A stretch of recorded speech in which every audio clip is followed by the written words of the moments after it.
MRDI এর উদ্যোগে গণমাধ্যমের বর্তমান চ্যালেঞ্জ, সম্ভাবনা ও ভবিষ্যৎ দিক নির্দেশনা নিয়ে আয়োজিত হতে যাচ্ছে বাংলাদেশ জার্নালিজম কনফারেন্স 2026। রাজধানীর রেডিসন ব্লু ওয়াটার গার্ডেনে আগামী 8 ও 9 মে এই সম্মেলন অনুষ্ঠিত হবে।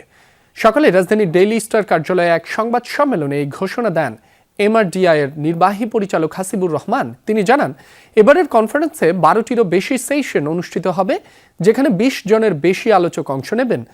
দেশ বিদেশ থেকে 500রও বেশি অংশগ্রহণকারী এতে যুক্ত হবেন এবং অংশগ্রহণকারী দেশের সংখ্যা 10টির বেশি।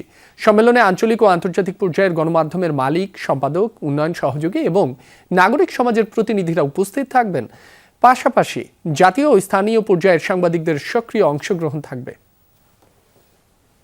10টির বেশি দেশের সাংবাদিক বিশেষজ্ঞরা এখানে উপস্থিত থাকবেন। একটি মাইক্রো ওয়েবসাইটে রেজিস্ট্রেশন প্রসেস চালু হবে।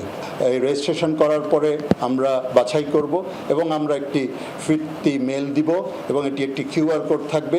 সেই কিউআর কোড শো করে আসলে কনফারেন্সে ঢুকতে হবে।